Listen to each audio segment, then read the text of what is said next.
Two, one, and we're live. Hello, everybody. Welcome back to Will Talk. Hello, Brittney. How are you? Hey Fred, how are you? I'm good. I'm good. Yeah, I'm wonderful. Thank you very much. So let's get straight into it. You called this episode "Is Yeah. your asset? Sorry, is your disability an asset or a liability?" Great question. What do you think? It's funny because I'm still running with that scar experiment thing that we've talked about in like the previous two episodes. And it's really just like making me think about everyday things. And I've had this sort of like notion for a very long time that my disability is an asset to me. Um, and so I thought I would just share some cool experiences that I've gotten over the last couple of years. Actually, just cool experiences in life that I attribute to my disability, that I would never, ever have gotten had I not had a disability. And obviously, we don't have a crystal ball, so we can't go back in time, live our life as an able bodied person, and know whether our life would have been drastically better or drastically worse. So, we can't play that game. But I like to think that my disability is an asset. Just as an example, a friend of mine started a talent agency specifically for people with disabilities because at the time, he was dating somebody whose daughter had a disability. They're since not together. And actually, the mom took over the talent agency because her daughter has the disability and it just made more sense for her to continue running it. But when they started it, I was asked to be on their roster. And I never in a million years would have ever thought of myself as like an actress or a model or anything like that. Just never really would have done that.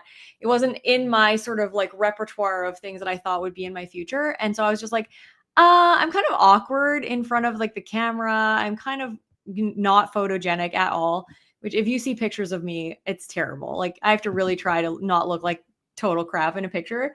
And so I was like, I don't know whether you really want me on your roster. And they were like, just, we're just starting this. So we just want, a bunch of people with disabilities that we think are outgoing. And I was like, okay. So I said yes. And then I got jobs, which is like really interesting. So, and What sort last of year, jobs? Were they like so modeling jobs? yeah, so I started with like some modeling jobs that were for events in our local area. And so they were like showcasing the accessibility of the events for next year. So I got to attend the event for free and get my picture taken doing some of the things at the events. I'm trying to think of all of the like actual modeling things that I've done, but we modeled for like a clothing agency or a clothing designer here. So yeah, I've done a couple of modeling things, which to be truthful, I don't really like being in still camera like video or bleh, photos. It's odd being trying to pose when they're taking still photos because how do you change your poses? It's just weird. Yeah. Um, and then I got a Walmart commercial, and I don't even know where it is. So if anybody's ever seen me on any Walmart anything, because they've renewed it, and I've never seen it. What were you So doing in the commercial, in the Walmart commercial? I was I was wearing pajamas, Oh, so I had to really? wear pajamas and pretend to be getting ready for like an event. So I was like holding up dresses, like looking at them, and Did you play the role of an able-bodied person or a disabled person? no, I was in a wheelchair. Like the reason that Oh, I've right. gotten these jobs is because the agency is a inclusive talent agency to showcase diversity in media. So anybody, not always, like they'll send me things that are just like a show that's a person, and you don't have to be a disability or not disability. They just say it's open to anybody, including disability. So the role might not necessarily be somebody with a disability, but usually when brands hire somebody from one of these inclusive agencies, they're looking to showcase like diversity, which is like interesting because the Walmart, commercial shoot for it was not wheelchair accessible at all. They hadn't thought of a bathroom for me. They hadn't thought I couldn't get in the hair and makeup trailer on my own. The vehicle Wow. that picked me up, I couldn't get in. It was a giant van. The house was not wheelchair accessible. They didn't think of like where I was going to go to the bathroom for the day. It was ridiculous. So I was like, okay, so Walmart wants to showcase inclusivity kind of, but don't actually pay attention to it when they're actually doing the media stuff. But Walmart hires like a production company to do their Mm. like commercials. So it might just be the production company that didn't think about it. But Anyway, so Yeah. that's like a very cool opportunity that I got that I never would have gotten had I not had a disability. I believe that my very first job ever as a camp counselor at a university science and engineering camp, I believe that I got the job because I was in a wheelchair. And I think that they wanted somebody with a visible disability to showcase just diversity when they're doing workshops and stuff like that for kids in schools. So I think that in my case, specifically, having a disability has been a major asset. I think I'm more noticeable. But it wasn't always that way. For a Mm. long time, I believed that my disability was a liability. And specifically in my first teaching practicum, I would call myself a whiner. And Mhm. when my what's she called? I'm trying to think of what the teacher is called that is like supervising you.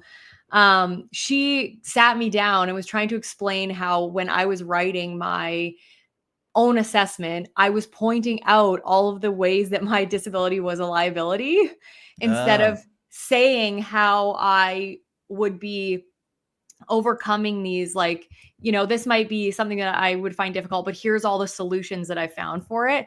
I was basically just pointing out how the school made it difficult for me and like all these things. And at the time I thought she was just being horrible to me. Oh, And really? then yeah, I was like, I was pregnant at the time and I didn't know it.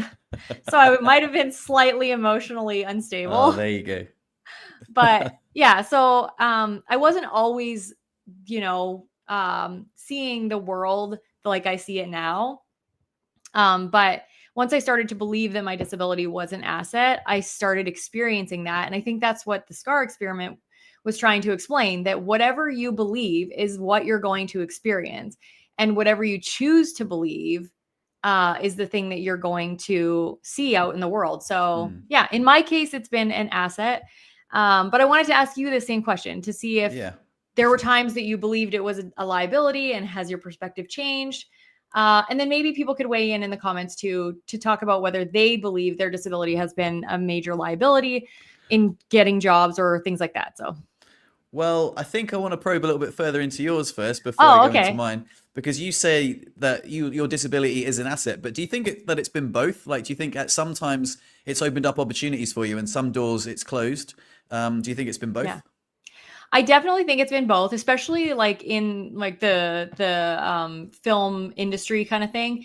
There's way less opportunities in general for somebody with a disability, mostly because people with disabilities aren't in the film, TV and film industry, and so there's less actual value to be found in our community because there's less people that have the skills Yeah. to go into those roles, right? So I think that's partially the problem, but there's less opportunities, but the ones you get, I think, are easier to clinch. Like if you go into the audition, there's less people applying and less people Yeah. auditioning, so they're easier to get. But Do you yeah, think it's a little bit like the Paralympics? Do you think it's like if you're fit and you get injured, it's easier to win the Paralympics than like, the entire human race? You've only got to beat the people that are yeah, disabled. That sounds really, I blurted that out without thinking about it. But sometimes I think I've probably got a much better chance in a Paralympic sport than I yeah, would an able-bodied sport. I don't really excel athletically, but like, like a wheelchair sport, I could excel in. Do you know what I mean? That sounds really weird, but yeah. No, I think so that's true. I think it's true. yeah, I think you're spot on there because, and this is going to be like, me stereotyping people with disabilities, but there are a lot of people who struggle just to relearn how to live a very basic existence after they become injured. And I think the people who rise above, who have a positive mindset, who live believing that they are still valuable to society and try kind of thing, I think there's less of those than maybe in like able-bodied population because it's way easier to rise above when you have less challenges, right? yeah. So I think statistically speaking, there's going to be less sort of outliers that really rise above and succeed. And I think that's, yeah, sadly true for the disability community. Also, in the film industry, if there was a role for a paraplegic, an able-bodied person could easily play that role, and like wouldn't happen, vice versa. Yeah, that's another thing that I was talking about actually with Joe recently, because I was like, why can't somebody with a disability just apply for a role Like if it says like bank teller or lawyer, why can't they just apply? And he was like, well, it really probably would depend on what the script looks like, if there was a lot of like things that they had to do physically. But sometimes I don't really see why that couldn't be. But the same sort of like flip side is that, like, it doesn't matter what physically somebody that's able-bodied has to do if they're playing a person in a wheelchair, right? Yeah. So yeah, I do think it's easier. It's just, and I like the sorry, I'm not being articulate today, I'm tired. I think it's easier for somebody to play somebody that's disabled, that's already an actor, because they have the talent. That's one thing that I found out. I have a new respect for people that are actors, because it is really hard to act and to be convincing about it, and to just look natural. It's really hard. There was a movie like fairly recently. When I say, in fact, when I say fairly recently, I think probably in the last 5 years. But there was a famous lady who was in a wheelchair, and I can't remember what it was about. But I do remember in the disabled community, people were like, "Why didn't they get a disabled person to play that role?" And I thought, well, it's obvious, because for the first half of the movie, she wasn't disabled. Like, and people were actually arguing that they should have CGI'd it. And I was like, what the hell? Like, surely it's so much easier. So the disabled person like can't like play the able-bodied parts. So you'd obviously get like this able-bodied lady, quite a famous lady. I can't remember what it was. She played the role brilliantly. She like had spasms in her legs. And I remember thinking, well, that's a really accurate, like, acting of like leg spasms. Yeah. And I thought, yeah, it was quite cool. But it was. Are you talking about? Sorry. No, I think. Go on. What do you think it's called? I was just gonna say, were you talking about the movie where she like got the bird? Yeah, maybe. Yeah. I think that, like, I don't know. And then she like, yeah, I watched that movie. It was really, she did a really good job. It was a really good movie. Yeah. I'm trying to think of the name just so that we can like talk about it. But it's the girl, she was like in Jurassic Park. Oh, maybe. Yeah. She was, I'm trying to think of her name, but she's like the girl in like the original Jurassic Park. She's been in like lots of the Jurassic Parks. I think that's her anyway. But she did a really good job. Yeah. Yeah. So yeah, that was my point. But then getting back to your original question, yeah, I think my disability has been an asset and a liability. I think mostly an asset, because I think it all depends on like the way you view it. Like I view my life through quite a rose tint. So I'm like pretty stoked about my life, and I do definitely think it's an asset, but it's definitely held me back from things. Yeah, I mean, I could go into more detail really, but I definitely think it's been more of an asset than a liability. But there's a certain grey area there, It's opened doors and it's closed some. Do you have a specific example of when it's been an asset? Yeah. So, okay. Sometimes I feel a little uncomfortable talking about this, but my accident benefited me financially, which is something that makes me feel a little uncomfortable, but it's also held me back from positions that I've applied for because I couldn't get up the stairs, or logistics, or they just didn't want to employ someone in a wheelchair. So, it's given me the opportunity not to work, which is a real luxury, which I don't take for granted. Oh, did we just lose Fred, or did my internet crap out? Can somebody please tell me if they can still see me? Oh, I'm back in the room. Oh, you're back. Okay. I was like, is it, I thought mine was my internet maybe. Where did I get up to? You were talking about how you have the ability not to work, but that you have lost jobs.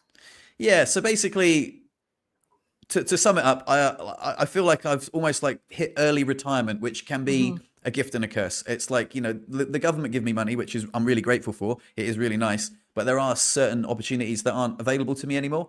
But overall, life's good, man. I don't have any complaints, but I think that's also to do with my outlook and just I'm I'm very satisfied with where I am. Yeah.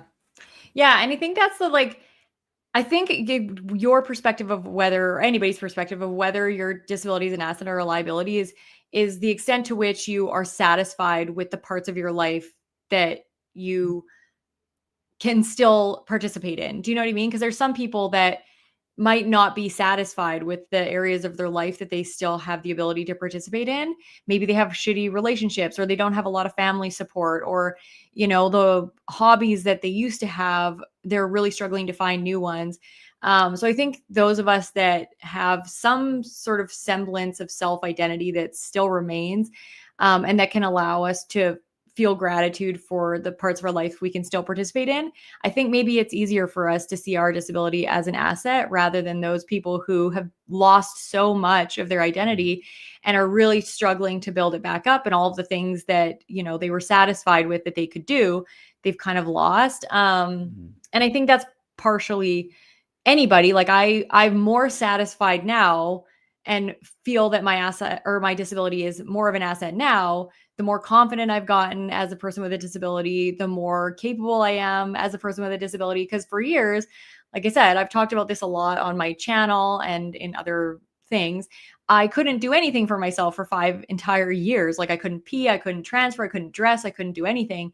And so obviously I didn't feel as happy about my disability then, and I probably wouldn't have said it was an asset even when I was in university, and I was still really confused about how to ask for things that I needed, advocate for myself, all of those things. Then I saw my disability as a liability. So there's probably a lot of things that go into the positive mindset piece of it, but definitely circumstances, support, all of those things play a role. Yeah, I guess if you could, I could look at my life through a totally different lens and be like, it's really shit because I can't go biking, I can't snowboard anymore. Like, there's so many doors that have closed for me. And I guess some people do look at their life through that lens. I guess I don't know. I think because I'm quite grateful, I'm quite just a generally happy chappy.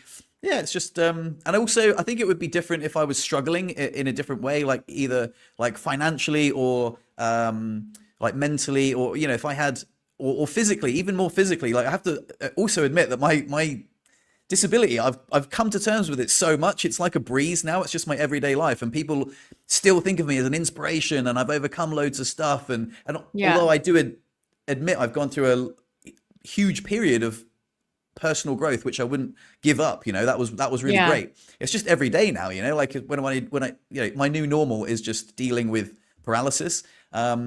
So yeah, I guess I've got it kind of easy as well, especially because I've got a low level injury, incomplete, so yeah, there's a lot of other people that I think, again, in fact, they come to terms with their disability as well, no matter like what level it is. So yeah, I don't know. I think it's both. It's opened up a lot of opportunities. Certainly, like the people I've met in rehab, like you and me starting this podcast, we wouldn't have done that before. I don't think I'd have even started a podcast. I used to listen to the Wheels to Walking podcast, which was between Andrew Deitch and Richard from Wheels to Walking, and I used to love that so much, that banter between them. That's like what made me want to start my podcast with Benji. And yeah, there's been loads of opportunities that have come my way because of my, that fork in the road. But there's, like I say, a bit of both. Yeah, I think it's a bit of both. And as long as you can see the majority of your life as it being an asset, then I think you're generally happier. But I also think, like the scar experiment, that you have to choose to see that, because if you constantly focus on like the bad things, then it's, it's like being lucky or unlucky. Some say I'm unlucky because I was paralyzed, and so I think I'm lucky because I was paralyzed and I'm a paraplegic. I was paralyzed in Canada, where we have universal healthcare. I have like huge family support. I didn't die. Like, I pick all these reasons that I am lucky instead of unlucky. And I think it's just one of those things. But very unique opportunities that have come up with my disability. And I never would have, like you said, I never would have started a YouTube channel ever, because I can't say for sure, but I'm so glad that I'm able to have a platform now that is helpful and that I feel good about.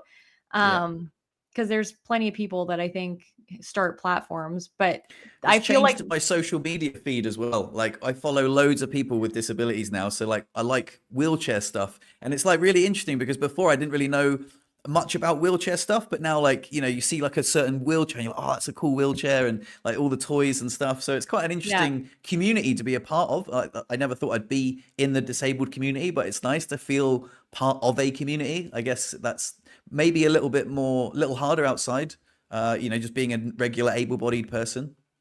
Yeah, exactly. I think it definitely changes like what you experience in the world and what you find interesting or what you notice. It's just like even like disability accessibility. Like I never would have even noticed that stuff before. I just want to highlight this comment here. It's more important than the I'm sorry, that the disability portrayal is good because I have almost never seen paralyzed people being portrayed in a positive way in media compared to people with another disability. That is like a huge thing in media. There's sort of like a trend in especially movies that being paralyzed is sad, and Mm. there's ones that perpetuate it a lot. Like if anybody's ever seen Million Dollar Baby, where she's paralyzed and she asks her coach to help her commit suicide because she can't do it herself, and he does. He helps her die. Mm. In the You Before Me or whatever movie, I didn't even watch it because I was like so pissed at the end that he basically says like, you'll live a better life without me, and then like makes his girlfriend who loves him like break up with him because there's things like that that are poor portrayals of life with a disability, and that just perpetuate the stigmas that disability is something to be pitied, and that our lives are terrible. And that's why people who meet us find us inspirational, because they're like, oh, your life is horrible and you have such a positive outlook with a horrible existence, right? Which is like, it's so funny because I've said this to many people before. I'm like, my life is harder than yours in a lot of ways, but it doesn't feel hard every day because you get used to the things that you have to do that are hard. It's like I look at people who have more than 2 kids and I'm like, holy shit, I don't know how you even survive the day. And my neighbor has 8 children. I don't know how she makes dinner Whoa. for all those people. I do not know how she physically birthed all of those human beings, let alone pays for them. Like they all have to go to college. Like that seems crazy to me. I don't know how people do that. And yet she doesn't know how I can live with a disability, right? We just don't know how to experience the hard things that other people experience. And so we find it inspirational, right? Yeah. And I do think media definitely portrays the hard part of disability a lot instead of, the overcoming adversity and it being just your new normal. Like the hard things you Yeah. have to do Yeah. are just your new normal. Do you ever get inspired by disabled people still? Because I saw something recently, That's a good and it question. was, yeah, it was just like a group of lads that were going biking on their bowheads, and they made this really cool edit. And I was just like, I guess they run like a kind of bike shop. I can't remember what they were called actually.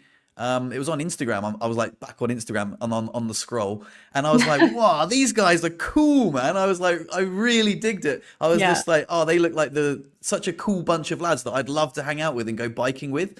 Like, and I was really inspired by them. I guess they were just doing things that I would love to do, like have that sort of sense of purpose, being in like a little community with other like, cool guys in wheelchairs that just go on Yeah. on adaptive bikes. I was like, oh, I'd love a crew like that. That would be so cool. I feel like a Yeah. little isolated, like being like the only wheelchair guy. Yeah, I'm often inspired by people with disabilities, but I'm inspired by just human beings in general. So I wouldn't say that like I'm inspired more often by somebody with a disability. I think it's the person with the disability that inspires me, and I think that should be for everybody in general. And I always say that when somebody is inspired by me, don't say you're an inspiration because you have a disability. Say you're an inspiration because this, and this. Like if you can articulate why you think somebody's an inspiration, then it's a huge compliment because you can say like, I, saw you wheeling around in the gym and you're working out and it must be really hard to use this equipment or something when it's not totally accessible. Like if somebody's really articulated to me why they think I'm an inspiration, then I totally take it as a compliment. But if somebody's just like, they see me getting out of the car and they're like, you're an inspiration, then I'm just like, then it's dumb. So I think the same thing for other people. And I think just in general, I'm inspired by people who have a resilient spirit. Um, and it doesn't matter whether they have a disability or not. So occasionally I'm inspired by people with disabilities, but I'm also just inspired by Who human else? beings in general. Who else inspired you this week? Oh, I'm trying to think of like, does anybody know who Jelly Roll is? I'm giving you a segue into your video. Into my video? Oh, totally. I was like not thinking that at all. Okay, She that was swings, she misses. I I was like, totally missed that. Okay, well, who else is it? my son inspired me this week. Oh my god, that's so funny. I'm like trying to think of like I thought I was trying to think of like celebrities or something. Shows how much we like think, people are talking about like just individuals in life. But I'm not that's not a joke. Like my son totally inspired me this week. He has fought a number of boxing fights. He's in competitive boxing, which is extremely hard, which we'll get into after this conversation. Hard On for a me to learning watch. streak, I heard. Yeah, so he was on a learning streak, which I talked about before, and he finally won a boxing fight.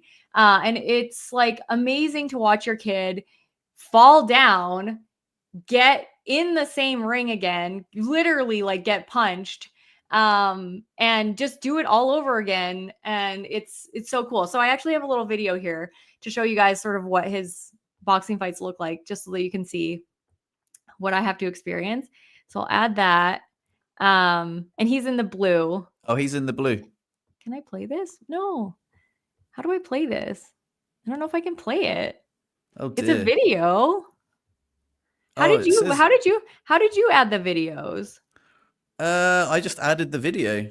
Like you could just add a video? Hang on. Yeah. I'm going to quickly see if I can do this. All right. Yeah. No worries. Oh, video file. I can just add a video. Okay. Well, Yeah, I'm you going to can just add a do video. this really quickly. Yeah, no worries. I'm excited to see Jacob box. I just don't know how I feel like the sound is really annoying. I'm going to like turn the sound down. Oh yeah, nice. Yeah, that must be odd watching your son get punched in the face. It's horrible. I hate Yeah. it.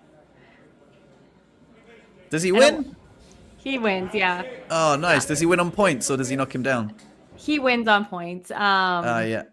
Anyway, so that's a little bit of the boxing fight, but The other kid looked bigger.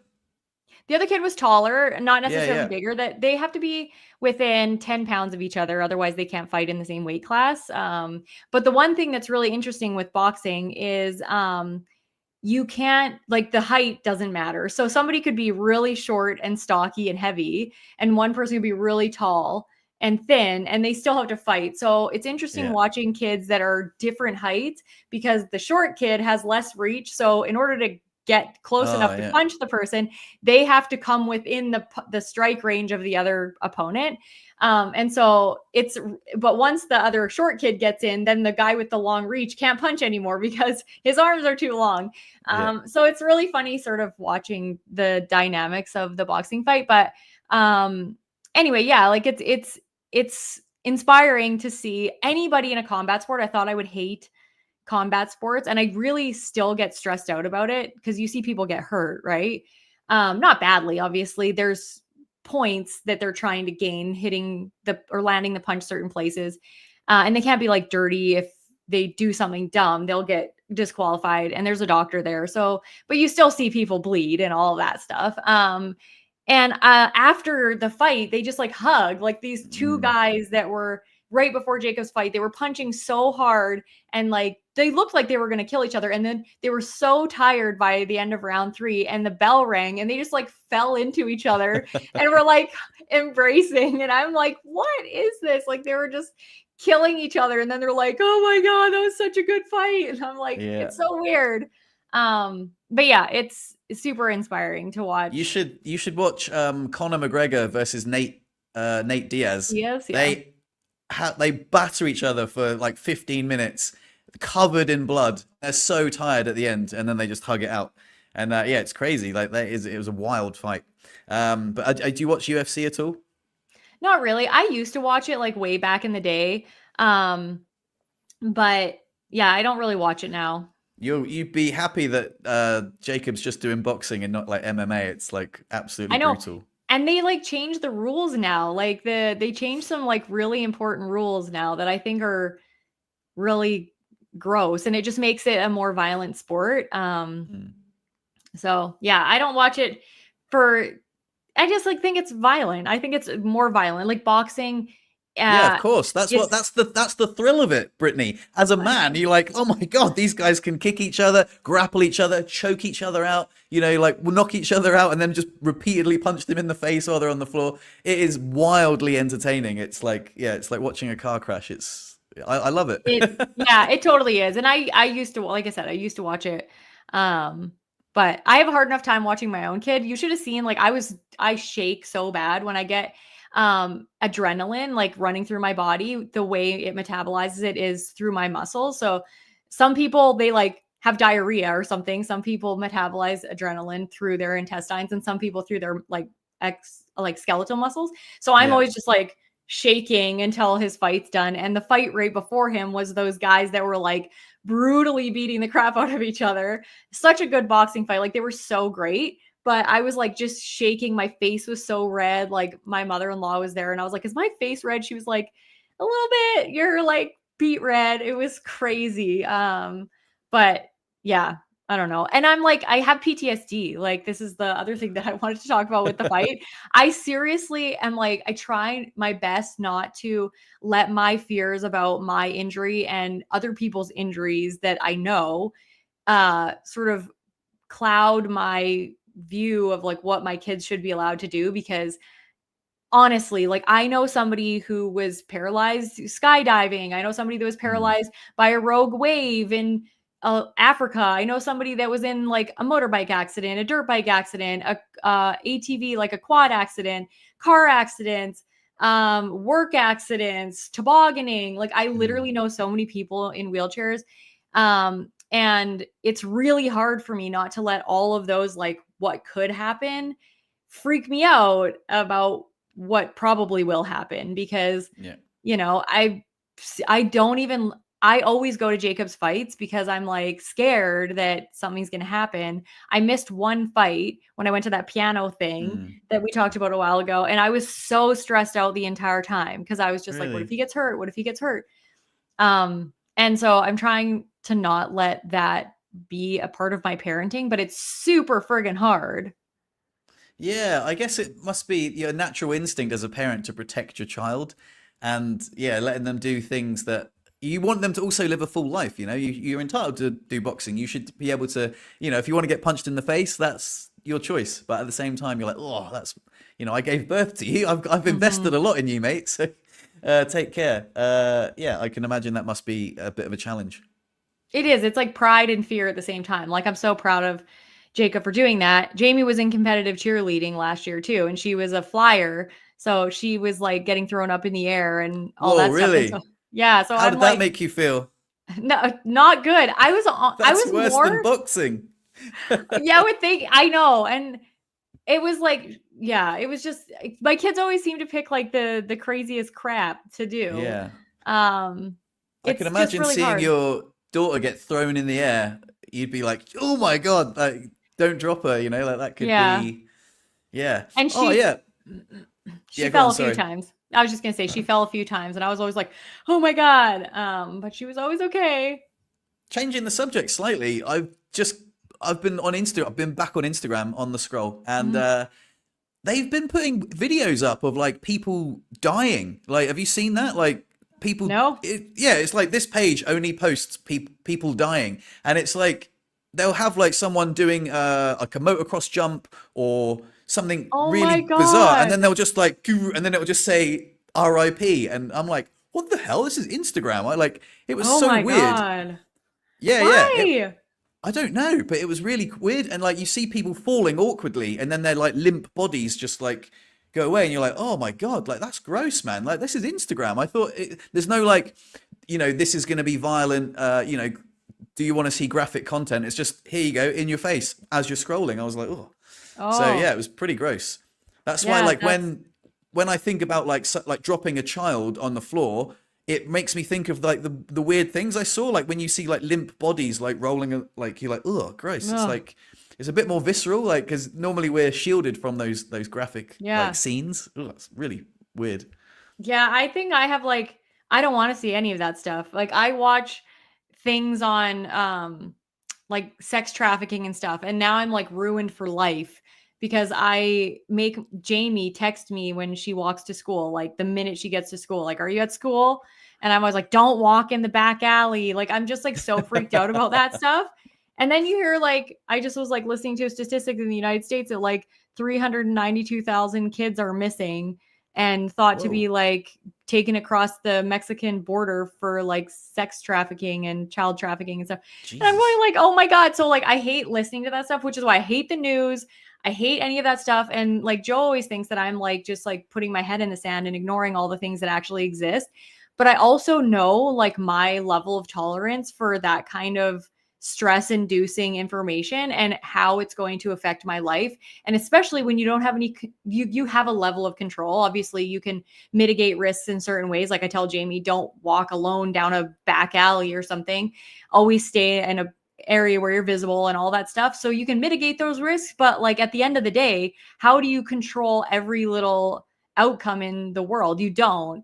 Mm. And so those things just make it hard for me to exist in life. And I can't do it. Even myself, like I went to my parents who moved to a big acreage, 120 acres. So they have like quads and stuff like Oh, that. And wow. I was riding with my dad and my Jacob was riding on a quad behind and like we were going up some hills and stuff. Like that stuff is so Mhm. anxiety inducing to me. And like my brother is just like burning around like nothing. And I don't know how to not experience that Yeah. fear. I don't know. It's weird because when you say quad bikes, I remember like a very awful video of a guy just like getting flipped over and the quad bike just landing on him. And I'm just Yeah. like, again, just scrolling. I'm like, oh, dude. And then it just comes up. Yeah, this guy died. I'm like, what? Like, that's, No. yeah, it's really weird. Like, no age restriction. You just scroll past it. And it just, there was this page only displays people dying. It was really weird. Anyway, I wanted to like move on from that because it's a bit gross. But Yeah. I got a really cool comment I wanted to address from Sophie Oliver. Did you ever find entering the workplace after paralysis difficult? Mm. I'm currently in that predicament and struggle to find experience alongside school. Well, that is a great question, Sophie. And I definitely think I I used to be a chef before my injury, so I was like, going around the kitchen, and something that I can still cook at home, but something I couldn't do commercially. So Mhm. after paralysis, I got my first office job, and it wasn't hard, but it felt like a brave step to like get out there and apply for something Yeah. that is essentially quite easy, like emailing.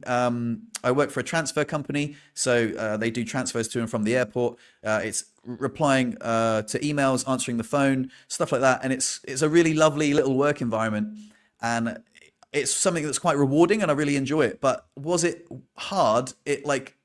Well, yeah, because I also had the experience of applying for other jobs, which I couldn't get just because they were on the first floor, for example, and my Mhm. wheelchair wouldn't go up the stairs. Someone just said they didn't want someone in a wheelchair, even though it was an office-based job, which was tough. Yeah. And so, yeah, I would say returning to the workplace after paralysis has been very rewarding, but it wasn't necessarily difficult, but like it does take I was scared to do it, like I was scared to Mhm. like go back but it was very very rewarding. What it was your experience, Brittany? Well, for me, because I never had a job before I was paralyzed because I was only 13. So I think in some ways, in a lot of ways, I believe we've had this conversation before. I don't know if we have had this conversation before, whether it's better to be paralyzed, younger or older. But I think for me, um, I could go into the area that I wanted to sort of pursue, knowing which parts of it could be accessible. And so I haven't really had any challenges finding work as a person with a disability because I've Mm. always really liked kids. And I think I was really lucky that I wanted to be a teacher before I was paralyzed. And I still wanted to be a teacher after I was paralyzed. I actually wanted to be a doctor for a really long time. So that kind of, I didn't pursue that I as heavily as I should have, I guess, because I thought I couldn't do it. Mostly because I got pregnant in university and I didn't think I had the stamina to maintain the studies, but also because I wasn't sure what that would look like in a wheelchair. But I wanted to be a teacher before anyway, and working with children and in a setting with children, I believe it's more likely to be wheelchair accessible. And I think that the image, especially now with like inclusivity and stuff like that, that workplaces have allowing people, diverse sort of groups of people to be employed, I think it's beneficial for me. So yeah, I've always worked at like a library, or I've like done tutoring. I've tutored students. I've worked as like study buddies for different age groups, like when I was in university, and then I was a camp counselor. And then I actually ran a nonprofit for a long time called the Tetra Society. So I was like the manager sort of that for a long time when my kids were little, um, and then I became a teacher. So Yeah. Nice. Yeah, that sounds awesome. Yeah, I guess so you don't really have the perspective of being able-bodied as an adult looking for a job. I no, and guess, not like where yeah. you had a career that was very able bodied, and then you Mm. had to try to find something else. Yeah, I guess, but then I would never have had the experience of working in a nice office, you know? And then Yeah. like being always on the side of like, so I've done lots of different jobs. I worked in construction. I was working with tower cranes. I was working all sorts of like manual labor work jobs kind of thing. So when like the drivers come in and it's Yeah. snowy and there's like they've got all their snow on the boots and the big jacket, and I'm like, oh, I used to be one of those guys, you know, like doing the outdoor jobs. And Yeah. now I'm like, you know, tickling the keyboard, sipping a cup of tea in the nice warm office, and I'm like, oh, this is what it's like to be in the office. And I don't think I'd have ever gone into an office without being paralyzed first. So yeah, it's kind of a little bit of a cozy job, you know. It's still tough, you know, sometimes when it gets a little bit busy, but it's a different kind of stress than Mhm. like physical exertion, you know. So Yeah, which I think is part of like the gratitude thing that you always talk about. Just really seeing having the gratitude for the new experience that you would never have had you not been paralyzed. Because some people might see that as an abysmal, like they're just like, oh, this is awful. I just want to. They have like the FOMO of all the stuff they're missing instead of being like, oh, this is a really cool new experience, and I'm gonna learn what this is like, what this sort of part of the job is like. mm. But yeah. It's interesting if someone like who had like a high level injury would be like, oh, I could give you a full working body, but you'd have to do like manual labor 12 hours a day, like really hard. Would you be like, yeah, amazing, I'll do that because you know you've had the experience of being paralyzed? Or would you, after a while, you'd be like, oh, crikey, this is hard work, you know? Like maybe, you know, I don't know. That was kind of like what I was Yeah. getting at earlier, like where I had like a full life before. I'm like comfortable. I don't really do a lot, but like I don't know. I don't know. I don't have to do a lot either. I don't know. Does that make sense? Yeah.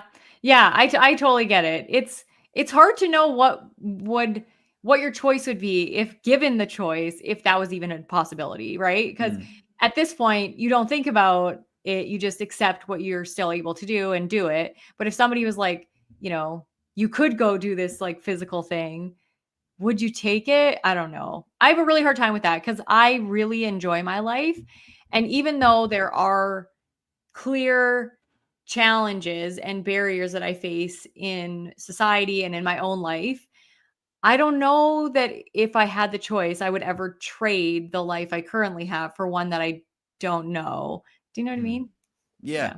So you reckon if you could take like like someone who's like a slave and then be like, hey, listen, would you rather continue being a slave or would you like to be like a financially fluid paraplegic? They might just be like, oh, well, that's actually looks fine. Yeah. What do you have to do? Like just to stick a tube up there and yeah, okay. Like Yeah. I'd probably like yeah, you know what I mean? So that's kind of yeah, that's what I think I was getting at. There's worse things than being disabled.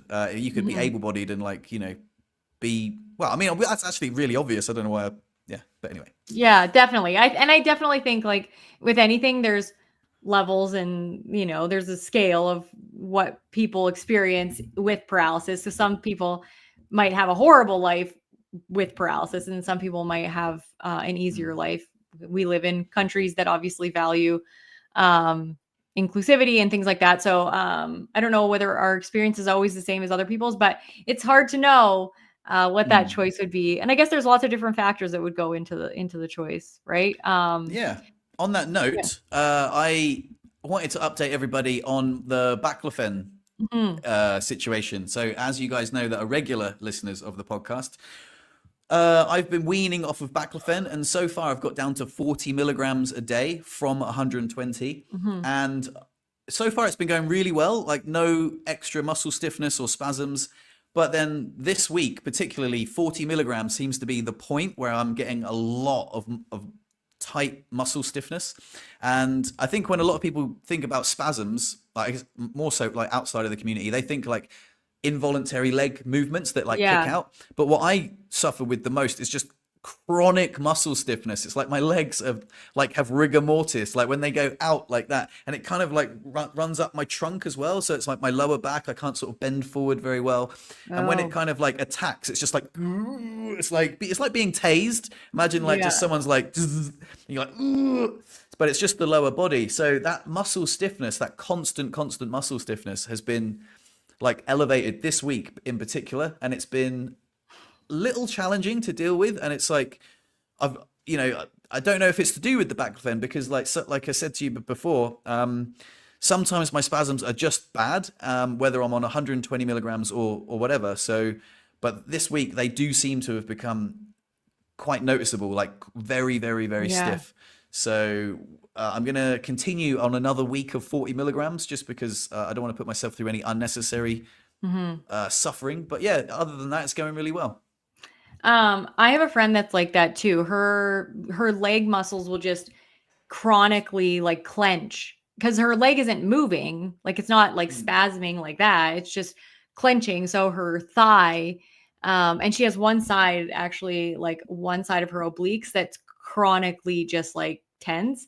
And so it's Yeah. like pulling her spine into scoliosis. And it's really annoying when that, because I would much rather have like the type of spasms that I have where they spasm and they go away. Like it'll Mm. kick and it'll stop. And it allows me to have a little bit of muscle tone still, but it's not uncomfortable. And the only time that I ever had like crazy where it like wouldn't stop was like the time that I tried microdosing mushrooms, which was horrible. It was horrible. My legs were just freaking out and I couldn't do anything. And I was like, oh, if somebody had to live like this all the time, like it would just be terrible. So Yeah. I can totally understand why that would get really frustrating, probably, and painful. Like, like I don't know, is it painful? Not massively. It's not. It's just this. It's very. It's mostly uncomfortable, and I guess that does come with pain. Sometimes it's. I don't really get nerve pain, although sometimes I do get nerve pain. I've noticed that it's not really pain. It's more. It feels like muscle stiffness. It feels like my legs are trying to like grip the wheelchair. Hmm. But when I feel the muscles, they're not actually tense. So it's kind of like this false muscle tense feeling, Oh. which manifests as like nerve pain. But Oh. then, yeah, they do. So my legs, my lower back and my thighs, they go, and then my adductors, so my legs cross over. And then if it gets really bad, my feet like contort a little bit and just sort of like spaz up. It's like, yeah, they're kind of like Yeah. this, like, so it's not, so it's really, really, when they're really bad, it's very, very, very unpleasant. And then every now and then they will like, like do like the kick out and Yeah. stuff like that. Um, and then sometimes they'll just bounce on the wheelchair. Yeah. So, but those sort of spasms aren't. I don't suffer with that much. It's the stiffness, like it's that sort of like if they like if they're Yeah. bent and they go from like this angle to like more than about there, then they just go dong, and it just Yeah. and then yeah, and then I have to grab them behind the knee and just sort of like squeeze it, Yeah. and so it kind of like falls down. But yeah, you probably relate to that a little bit. Do you ever get that sort of stiffness or? I do get that like extension. And it will happen like when I like just as an example, like when I'm transferring onto the toilet and I slide my butt to the end of my chair, my right leg, because that's the only one, my other leg will do it too if I'm laying down, but my right leg does the extension spasm a lot. And so it'll straighten out entirely. And then I have to wait till that stops for me to be able to like transfer. Otherwise, it's really weird transferring with your legs just straight out. So yeah, I get that when I'm moving like positions, when I'm transferring or if I'm trying to like put my shoes on or something like that. But yeah, it's definitely it's like a blessing and a curse because it keeps your legs sort of tone, your muscle tone there. Hmm. It allows you to maintain metabolic tissue, which is good for being able to eat more. It's good for blood flow. It's actually good for bone density, even though you're not weight bearing, but your muscles pull on your bones to a certain extent Mm-hmm. and allow them to sort of get the feedback that they need keep the calcium inside your bones. So spasticity is just sort of a blessing and a curse with a spinal cord injury. And you, like you say, you have to manage the, like you have to take some medication if it's totally unbearable, and manage the discomfort, but also not just take too much. Do you know what I mean? Yeah. I think also the fact that I've got muscle mass because I don't have a lot of atrophy gives me a better chance against pressure sores, you know? Yes. So I'm not just sat on the bones. Yeah, someone in the comments just saying Yeah, that I'm they just had reading those that. type of spasms, but they got a baclofen pump. The thing is about a baclofen pump, like I've been kind of offered it, but then I don't think my spasms are that bad to justify Mhm. the pump, like to justify the surgery, to justify the secondary complications that come with the baclofen pump. I just think that, yeah, I would rather just deal with them. I think sometimes Yeah. it'd be amazing. Like I think I've mentioned to this on the podcast before. It's a little embarrassing to talk about, but after orgasm, my legs are like completely flaccid, and I'm just like, oh my god, this must be what a baclofen pump's like. I can just lob them around. It's the absolute dream. Like I've got no stiffness in the lower back. I can just like I can move around. Like I was like, oh my god, this like if you know forget the cure for paralysis, just give me these like floppy legs, and it would be like this would be the dream. So yeah, that's the But it's not the dream though, because I have a friend who has zero spasticity whatsoever, and it's awful. She's broken so many bones. mm, She has no muscle mass whatsoever on her legs, her butt. She's had multiple pressure sores. mm, Uh, her legs are just they have no support for the joints or anything. Like her legs are literally just noodles, and it's like it's pretty terrible. Like I mm. wouldn't want that. So I think,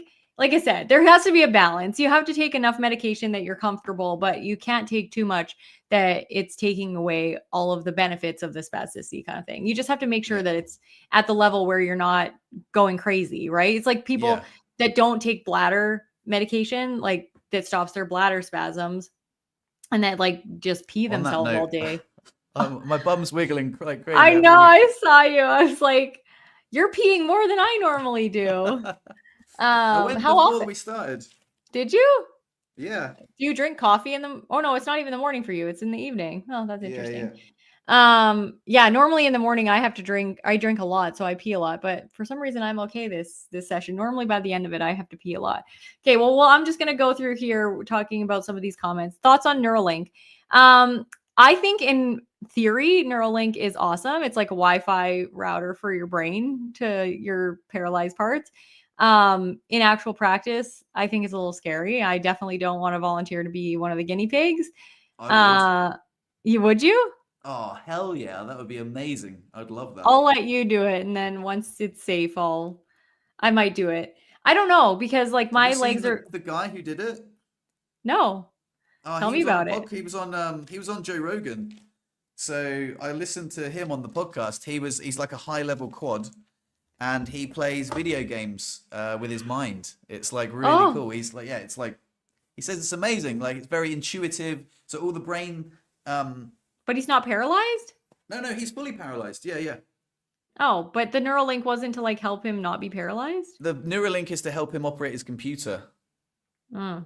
See, I think if Neuralink can like, you know, bridge the gap between your spinal, like that's what I thought the promising like aspect of it was, or at least that's what Yeah. I heard. You know, like if they have like one part of it below your spinal cord injury and one part of it above your spinal cord injury, then you can send brain messages essentially to the computer part that's below your spinal cord injury, and your legs will work, which I think is very like cool and might someday be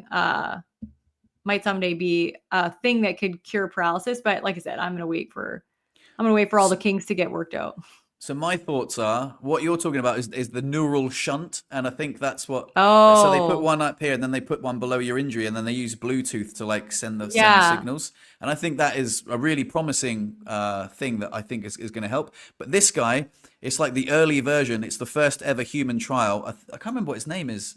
Noah, maybe. Anyway, he's like a high level quad. He uses a chair, but basically he can control everything with his mind. So because he's completely paralyzed, right? So he plays Oh, video games. He like can like use his phone, send Oh, messages, like control his wheelchair, like everything, like with his brain, like sort of like a Professor X kind of like special. Yeah, yeah, it's yeah, that's really, pretty really cool. cool. Especially for people that are like, really high level quadriplegics. Just reminded me to take my baclofen. I There just you go. realized, how long ago has it been? What? 11 hours? That can't be right. I took it this morning, I thought. Maybe I didn't. I thought I took my pills this morning. Let me check. Yeah, I took mine. I have a timer on mine. There was also another comment I wanted to. If anybody's Oh yeah, curious, just this I one. It have just these. says Go ahead. someone saying that he or she does not want someone in a wheelchair is really rude, Yeah. and I wonder if it violates any anti-discrimination laws. Well, I realized that was just like a kind of linguistic slip where I because basically what they actually said was the role involves things that like you wouldn't be able to do as a wheelchair user. Like you would need to show clients around chalets that aren't wheelchair accessible. Oh, Yeah, I've like internalized that as, oh yeah, they said they didn't want someone in a wheelchair. So that's the way I applied for a job, and they said they didn't want someone in a wheelchair. That's interesting how I've like that's how my brain has compartmentalized that, where there's more nuance to that. It's really weird, isn't it? yeah. Yeah. It's that's what it feels like though. It feels like they're saying they don't want somebody in a wheelchair, even though they're saying it in a more politically correct way. I There's was this really disappointed though, if I'm honest. yeah. They were like, Morzine Central office-based job. I'm like, well, yeah, office-based job. Anyway, Yeah, that kind of sucks. This comment, Fred, did Permobil ever publish the podcast you did with them? Are you talking about the one on sex? I did, Uh, yeah, yeah. but You did it. You did it. You did it as I well, did it right? as well. Yeah, they did publish it. I can't. Can you It's remember what called it's called? Love with a Disability or something like that. Love Yeah, and yeah, yeah. Disability, maybe. Yeah, I can't Permobil. remember. We both did those. We did those episodes. Yeah, I remember. I was like really over caffeinated, and I was not happy with the recording because I was like really. I don't know. I didn't speak clearly or well enough. They sent me to remember they sent me to a recording studio in Yeah, me Geneva, too. and it was Yeah. really posh. It was really nice, and I was like, oh, I'd just be feel more comfortable at home. Yeah, but anyway. Yeah, I wasn't super happy with my recording either, but I never am articulate, so it was just another one of my rambly days like today. So, it's fine. But you are normally very articulate. My husband is like very like he's like, "Oh, he just talks so awesome." And then Jamie listened to one of our lives and she was just like, "He's got the best voice." Like, Oh, that's very thanks. sweet. I have that stark contrast to my inarticulate voice, apparently. Yeah. So yeah, I remember doing that podcast, and I remember thinking like when they were questioning me, they were trying to like weave a narrative, and I was Yeah. like, just tell me what narrative you want me to say, and like Yeah. I'll kind of go with it if you know what I mean. But they were like trying to sort of coax me down a direction. I think it was like something to do with like my masculinity or something, and I was like, oh, like what?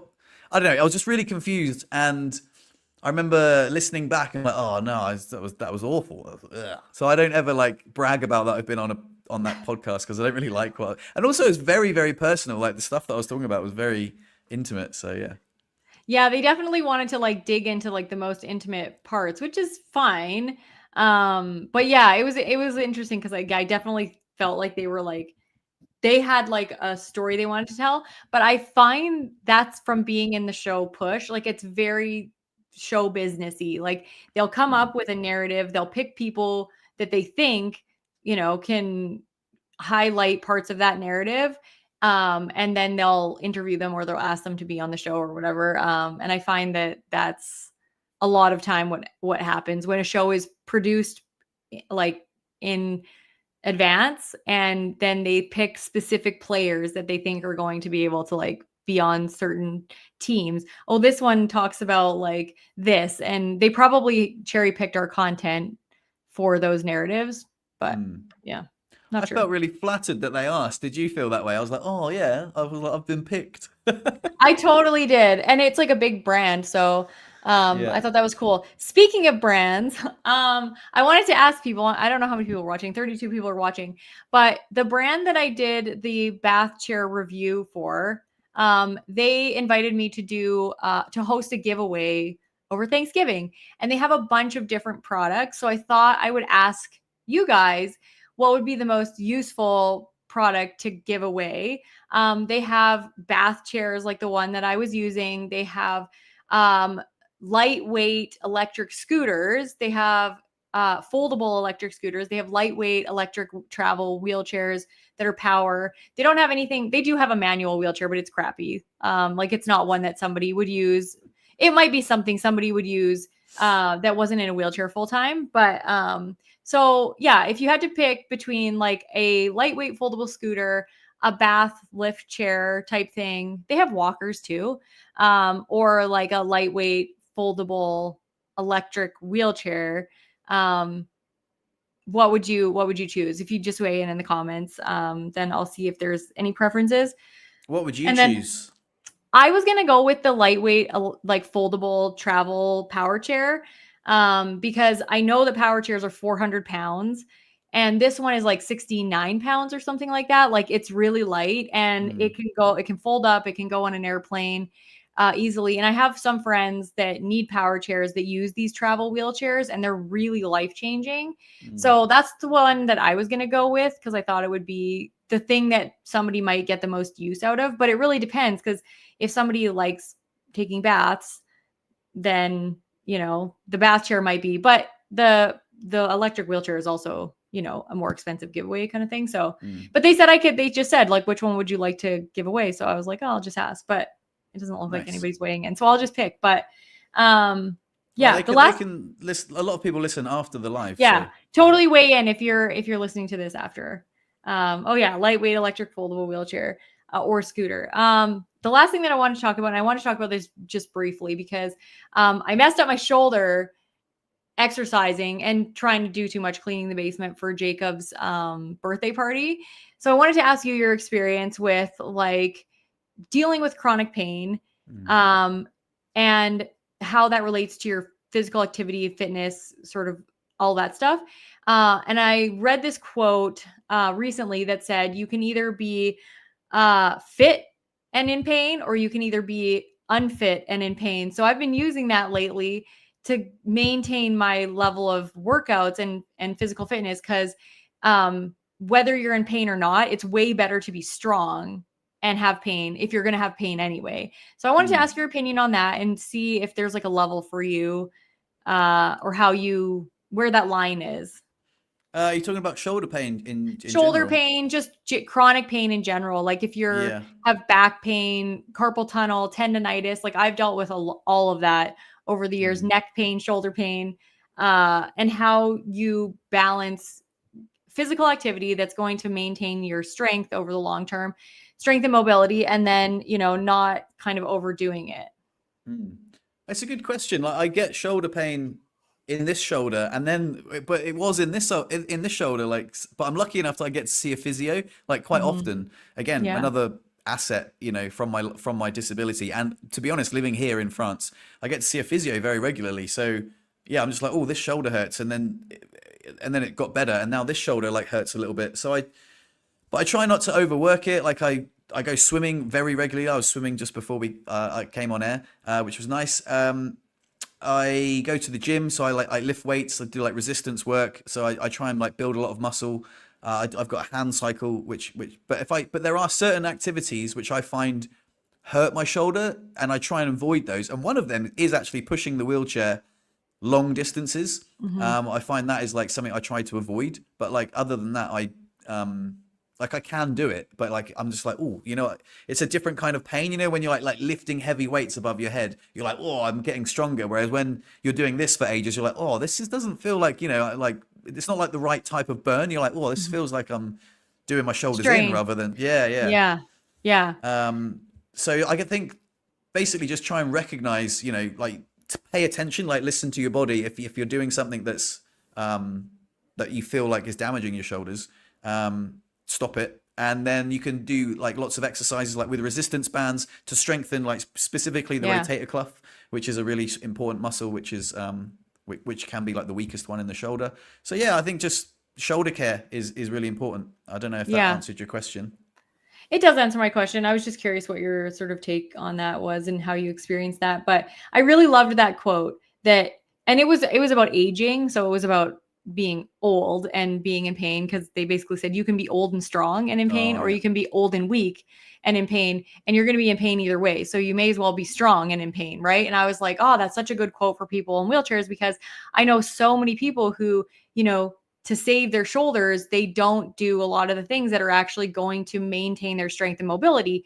And having muscle around your shoulder joint and around your like elbow joints and like anywhere that you're getting sort of overuse is more beneficial than not having enough muscle, because then your tendons are going to take more of the brunt of the activities as well as your joints and stuff. So I've been using that a lot, but I think I like overdid it. I think I was like, it's okay, I'm going to push through the pain, because I did like a spin class, like a virtual spin class in my hand cycle. And it was an hour and a half, and they did a pyramid. It's like a pyramid workout where you start where it's like super easy, and then you get shorter breaks, and then you go up to like just a 10-second like push with like the hardest resistance ever.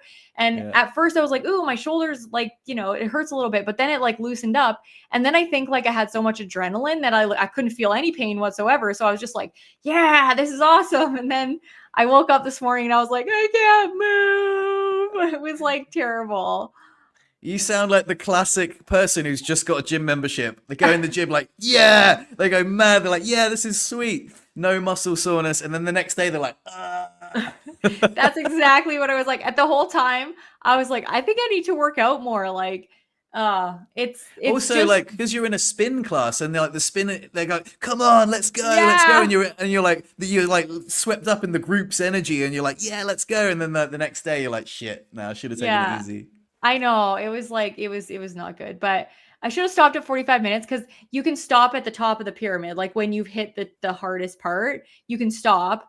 But then I'm like, I've already did the hardest part. I can come all the way down. But what I was like failing to remember is that like you have to go down the pyramid, so you're still at like the highest levels of exertion for like half of the pyramid, and then you go down to like the easy thing. But yeah, I don't know. It's one of those things that's really hard to manage, is deciding how much activity to do to not stress your shoulders out. But I talked to my physio, and he basically said you're at the age and point in your disability where shoulder hygiene exercises are a non-negotiable every single day in order to maintain the joint mobility, because he said you have to move the ball in the joint all the time in order for it not to get like those contractures kind of thing, like where it gets stuck at different areas and whatnot. So yeah, I'm gonna try and come up with a routine for that. That's like, he gave me all the exercises, but I'll try and make a video about it and do like this is There's how a I felt. video on Ben's channel. Like, do you know Adapt to Oh Perform? yeah, Yeah, he's got a shoulder care. In fact, I've actually made a shoulder care video ages ago. Like, so really? they, Oh, I'll go yeah. watch yours then. Well, yeah, mine or his. I think I probably stole some stuff off of his. I think, yeah, I don't know. Oh, I think I saw a few things on Instagram as well. But yeah, like there's lots of resistance bands exercises and stuff, which is really good. Yeah, check out mine. I forgot I did that ages ago. Yeah, yeah, I'm gonna go check it out. Cool. yeah. Well, I think we're over, but yeah. We are indeed. It's been fun. Thank you, everyone, for tuning in and listening to us waffle on today. Mm-hmm. Sorry It's been for good. being so inarticulate. I woke up late and was tired, so my brain was just turning on when I started the live. Yeah, it's really nice. Thanks for sharing the video of Jacob boxing. It was really cool to see to Yeah. like get inside the mind of a parent. You know, like it's a really interesting thought experiment to have. You know, to like let them leave the nest, and you're like, shit, like take care. Because my mum said she was going to watch live today. Say hi, mum, if you're there. She always worries about me, and like now I'm 42 and I'm like, oh, for God's sake, mum. My accident didn't help, you know what I mean? But Yeah. she's always worrying about me. And yeah, she says, you'll understand one day when you're a parent. And I'm like, because I'm not a parent, I'm like, yeah, whatever. But then when I hear your stories, I'm like, yeah, it's probably true. I will understand. It's 100% true. I always thought it would be easier having like older kids, but it's not. It's just a different set of like worries and things. And now that Jacob's 16, I'm like, oh my God, like what's he going to do for a job and how's he going to support himself? And now I'm starting to worry about like those kinds of things when I'm just like, but yeah, it's fun being a parent. So don't get How do mad at your you? mom for worrying about you, because your mom is Nah. never going to stop. Yeah, well, that's the thing. Will it ever stop? That's what I always think, and No, that the answer is never. no. I was actually just one more question before we go. How Yeah. does it make you feel about your accident, like knowing that your mum went through seeing you get paralyzed and stuff? Have you ever thought about it like that? I do think a lot about that now that I am a parent. And I actually am going to interview my family members individually about their perspective on the day I was paralyzed, just to see like what that was like. And I Mm, have done personal like conversations with them about what it felt like. But it's a different perspective watching your daughter get paralyzed. And I think like one of the things that helped my family cope with my injury, which is a very, very sad thing to have helped them cope with it, is mm, that somebody died in the mm, accident. And so I remember my grandpa like telling me that like he was in the hospital and he saw the police tell Blake's parents that he had died, and his mm, mom was freaking out.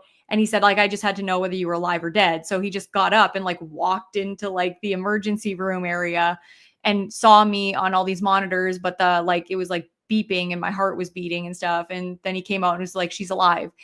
Sorry, I'm gonna cry. mm. But just Yeah. thinking about that day, that was all that like my family needed. And from that point on, everything was gratitude, right? So Mm. yeah. Yeah, that is that's such a poignant reminder of yeah, like that comparison. It's yeah, that must have been really tough, man. Yeah, a really tough thing. And like I say, it's not something that I'm should be grateful. I don't feel gratitude for the fact that somebody died in my accident, but I do feel gratitude for the fact that I'm alive Mm, today and get to experience all the things that life has to offer.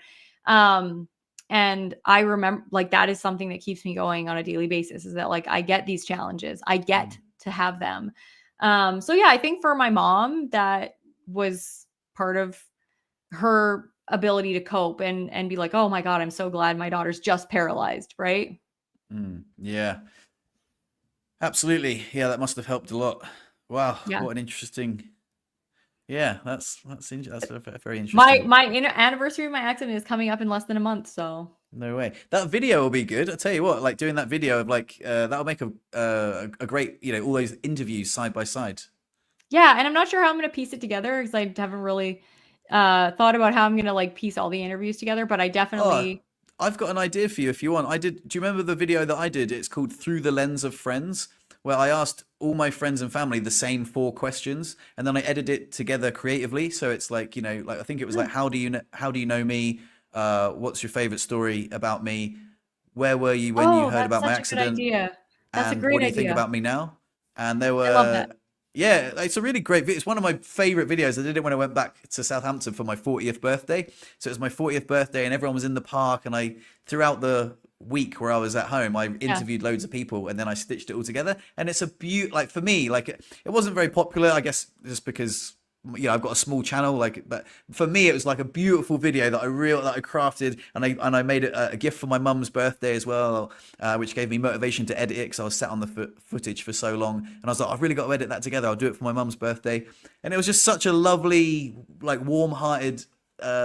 collection of lovely stories and things said about me. So it was really cool. Yeah, I'm totally stealing that idea. Like where you ask the same question and then like you ask the question and then all of the answers to it are edited together with the different people. Yeah, there's some Yeah, I really funny watched that bits as video. well. Now that you say that, I watched that video because I'm Yeah, yeah. like I'm remembering vaguely the park that you were in and stuff. Yeah, yeah. I'll drop Yeah. the video in the comments because Okay. if anyone's listening and they want to see it, it's a really lovely little tribute to myself. I think that's why I was struggling editing it, because it was like I did it for myself for my 40th birthday. I thought it, but like dedicating it to my mum was the kick that made me do it, because it was really quite a bit of an ego stroke, really. Like, hey, everyone, like say lovely things about me, and I'll edit them together myself. Like this is your life. But that's such like what we don't give ourselves the opportunity to do that enough. I think that's one of the things that's sad about our like humanity in general is that like we don't take the time to celebrate ourselves ever. And we really should. Like we take the time to Mm, criticize ourselves a whole heck of a lot. But we don't take the time to appreciate the good things that people think about us. And I think that's that sad because we do it at somebody's funeral. Yeah. But Yeah. half the time we don't talk about what we love about somebody when they're, alive to appreciate it. So don't feel Yeah. bad about it. I think it was a great video idea and I'm totally stealing it. Yeah, no worries. No worries. Well, yeah, do it. I'll send it to you. I'll put it in the Okay. link in the description. Anyway, thanks so much, guys. Thanks so much, Brittany. This has been fun. Thanks for sharing. And we will see you next week. See you guys. Bye.